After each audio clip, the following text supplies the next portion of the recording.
Alright, what the fuck's up, guys? Today, I'm gonna be showing you how I trade and hopefully teaching you. So, the first step is head on to YouTube, search up TJR Trades, go on here, click playlists, bootcamp, and watch all these videos. Watch them all. 3 hours or some shit. Just watch them on like 2 times speed and slow down when he's saying stuff that you don't understand. I wanted to explain everything that he does in here, but I'm nowhere near as good as explaining as him. And I also want to play Rainbow Six Siege. Watch all his videos, even his psychology videos, like goal setting, individuality. It might like seem not important, which is what I thought. And then I blew like 3 accounts, and then I watched them, and then I passed my account. Psychology is just as important as your strategy. It's even more important, because if you got a good strategy, but then price starts to go the other way, like it did for me on Euro USD here, you're probably shitting bricks over here. Go, oh, I gotta close my profits. No, don't. Let your trade be. Yeah. So psychology is very, very important. If you can't watch all these videos, trading isn't for you. You need to. It depends how much you want it. You could easily knock this out in a week. Just fucking watch it on the train or some shit. Watch like 2 or 3 videos a day. It's easy. And next thing, I'm gonna explain the things that he doesn't do and how I trade. Alright, so the first thing is accumulation, manipulation. Wait, can you see this shit? Accumulation, manipulation, and distribution. So what this is like very, very important. Accumulation is, as you can see here, price is just going sideways. So let's pretend like all you can see is that's like the point of time you're in. You'd mark out the accumulation here, and what this is people are placing buy orders here, and they're putting their stops on this liquidity, and the same thing goes for the other way. They're putting their stops on this liquidity here, and what that does is it creates liquidity on both sides that can be swept for the institutions. So what happens here? The institutions, they just like they get out of the game.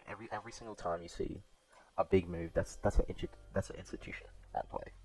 They just let traders be traders here. They let all the retail traders just make price go up and down because they don't know where the fuck it's gonna go. What that does is it builds liquidity on each side, which they can sweep, which happens here. They get a sweep of liquidity here. Also, when you're doing this, make sure you mark your highs and lows. They get a sweep of liquidity here into something that's called a PDRA. What a PDRA is, it's an order block, a fair value gap, an inverse fair value gap, or a liquidity sweep. It's just something of like institutional power where orders are resting. So for example, you could see we're in a fair value gap, so it probably wants to go to the downside. So you look for a liquidity sweep to the upside, where banks get their orders filled, then you'd wait for displacement to the downside. And that happens here. A fair value gap is created, it retraces into it, it goes a bit over it, mostly because it's a shitty fair value gap. It's on the 5 minute. You could get in right here. You get in, I'll get in on the tracement. Put your stop above this high, or just somewhere where you feel safe. Usually you do it on liquidity, but that'll give you a shit IRR, and you don't think it's going to go all the way back up there. And then your take profit would be down here on this liquidity. Obviously you usually have a bigger stop loss. And what happens here is like it creates a displacement even more here, because what happens is it triggers all these stop losses and everything, and the banks don't come in and put orders in the opposite direction because they want it to go down, and that creates something called a run on liquidity, which is this fucking dick-shaped candle right here. That's basically that. Accumulation, manipulation, distribution. This is the accumulation, this is the manipulation, the sweep of liquidity into the PDRA, and this is the distribution, going down until it hits liquidity. Alright, the next thing I want to go into is my strategy. My strategy is basically accumulation, manipulation, distribution, with some changes added to it. So what it is I have this indicator here called Lux Algo Sessions. Just shows me where sessions are and what time they come.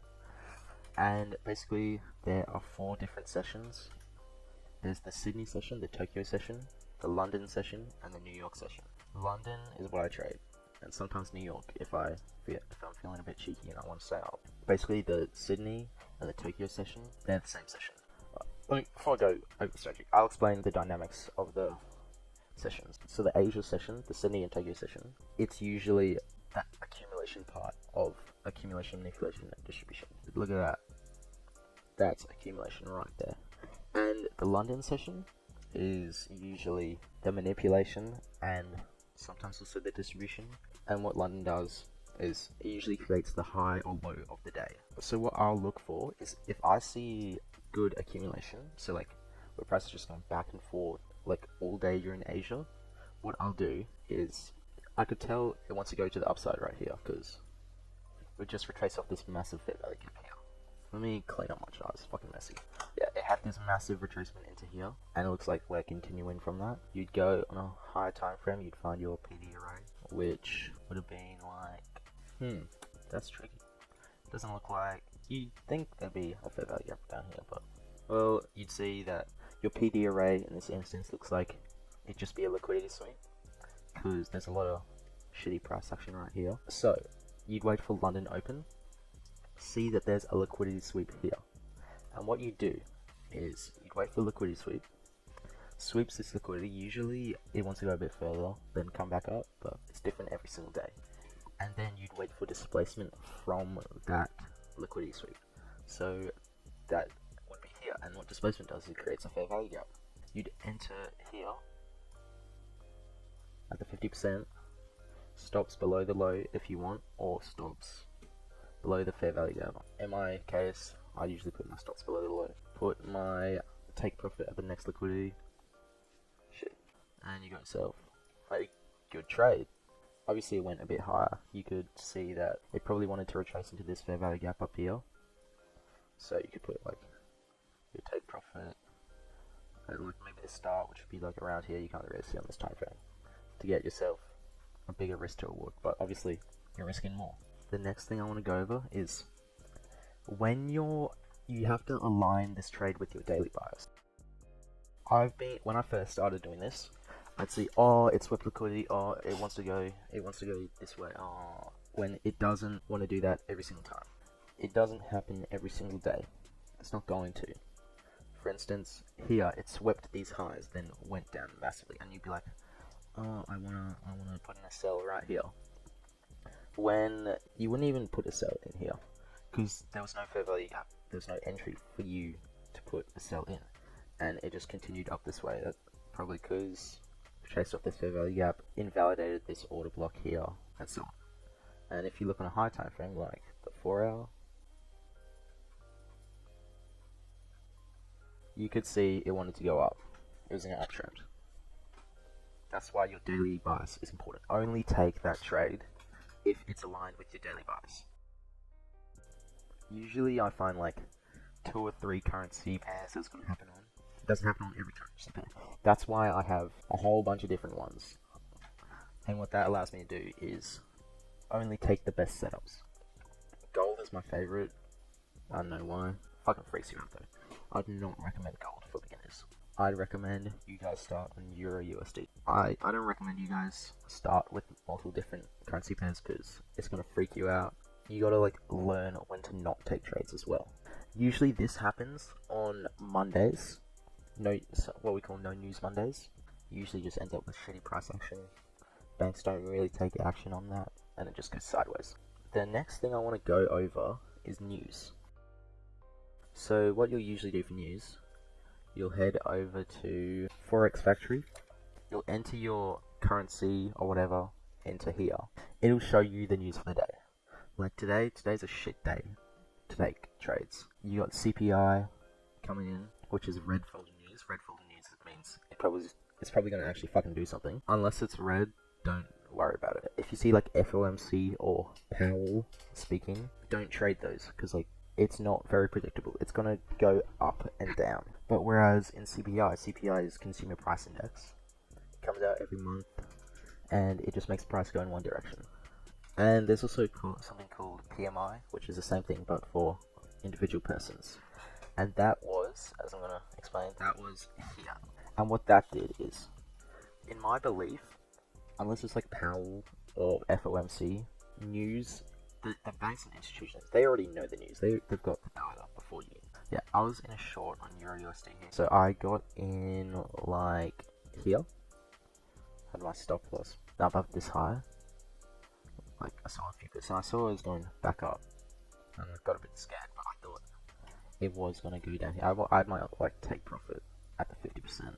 I was raising my stop loss because I saw it was going up. And PMI was right here.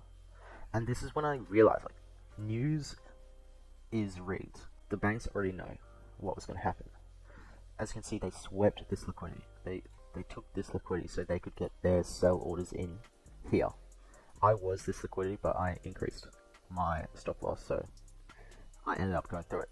And what I did was, I put another trade up here with the same stop loss and the same take profit. And it paid off, because the banks, they just swept this liquidity, got their orders in before PMI, and it just capitulated. They knew it was going to go down. If you ever see liquidity get taken right before news, and like it's looking really strong, it's got a fair value gap here, it's got a massive imbalance down here. Usually take that trade only if you have a stop loss, because if you don't have a stop loss, you're fucked. So like, this could have easily gone the other way and just screwed me over. And that ended up going, it was like a really, really good trade. Yeah, over here, I had 2 trades, each of them $250 profit each. So yeah, watch out for that on news. Just do not trade Powell or FOMC, because that's what that is. It's a guy speaking and he makes the price go up and down, and it's not predictable even for the banks. And what else? What else should I tell you guys? You're gonna lose money before you make money. It's a given. Hopefully with this information, this is what took me months to figure out and find my strategy.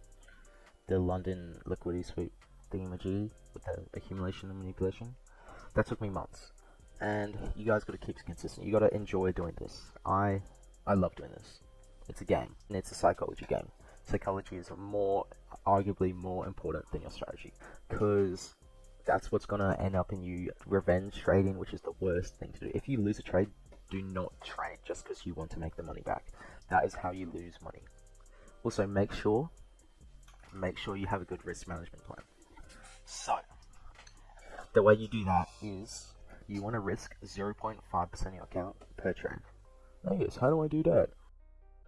You search up lot size calculator, go into this one, securities.io, and change this to stop loss price. What you want to do, put in your currency pair, put in your account balance, and put in where you're entering and where your stop loss is. And then you click calculate, and it'll tell you how many lots to trade. You gotta be comfortable with losing money. You gotta be comfortable with having a loss. That way it stops you from doing stupid things. Like, I didn't do the 0.5% rule, and that ended up in me. I'd take like a 1 lot trade on gold. I don't know how the fuck I did that. 1 lot is way too high on a like 25k account, or even a 15k account. I would win it, and then I'd take another one, and I'd lose it, and then I'd take another one, and I'd lose it, and I'd end up only having half of my winnings. That is called gambling. Do not do that. Revenge trading is not how you do it. You gotta be comfortable with losing money.